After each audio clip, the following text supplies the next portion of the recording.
Pikoulas, and I'm with Long Island Skywatch.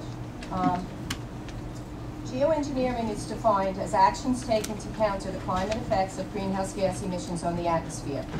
Current research is focused on two distinct concepts. The most discussed technique is solar radiation management, which is also known as SRM. SRM releases particles, known as aerosols, into the atmosphere. The purpose is to increase the amount of solar energy or sunlight that is reflected back to space.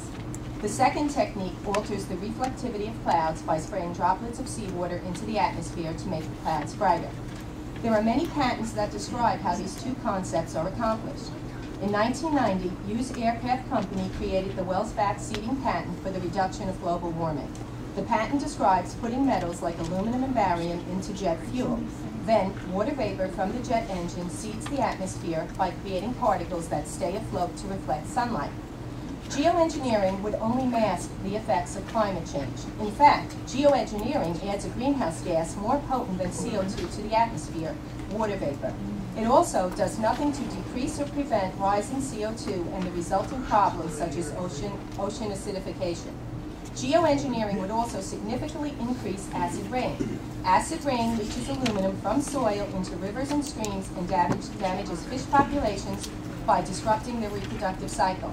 Acid rain from sulfur, nitrogen, and aluminum greatly impacts highly sensitive forest ecosystems. It damages forests by draining nutrients from the soil, which causes altered tree growth and dieback. I would advise everyone to start looking at the trees on Long Island. They are in severe decline.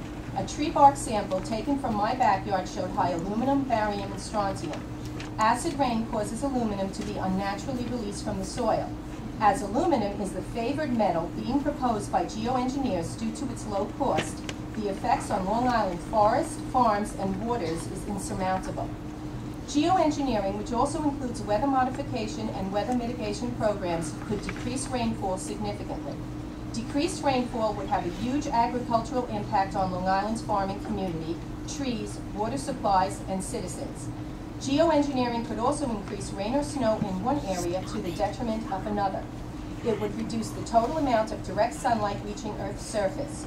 All plants, agricultural crops, and trees require direct sunlight for photosynthesis, let alone humans. The decrease in sunlight over the oceans could affect precipitation patterns, leading to crazy weather. Geoengineering would decrease effectiveness of alternative forms of energy such as solar panels due to reductions in direct sunlight or diffuse sunlight.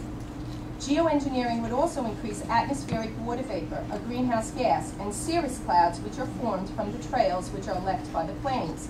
They spread out, block the sun, and turn our sky into a white haze, which is what we get quite frequently on Long Island. Aircraft emissions are responsible for 4 to 8% of global warming since air temperature records began in 1850. So the panacea they are proposing is actually causing what they are purporting to fix. It doesn't compute. Aircraft are considered the most economical way to disperse atmospheric aerosols into the atmosphere. However, rockets are used all the time. In 2009, the U.S. Navy and NASA dispersed an aluminum oxide dust cloud using a rocket over the east coast of the United States. Where was their environmental impact statement or public oversight? Geoengineering also raises particularly difficult national security issues because it could help some regions while harming others.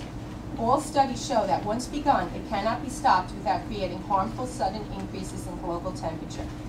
Who decides when and where to geoengineer? Why is there no public consent to our government dropping aluminum, barium, silver iodide, or other aerosols into the air we breathe? As a teacher for 16 years, I have watched disabilities rise among my students exponentially.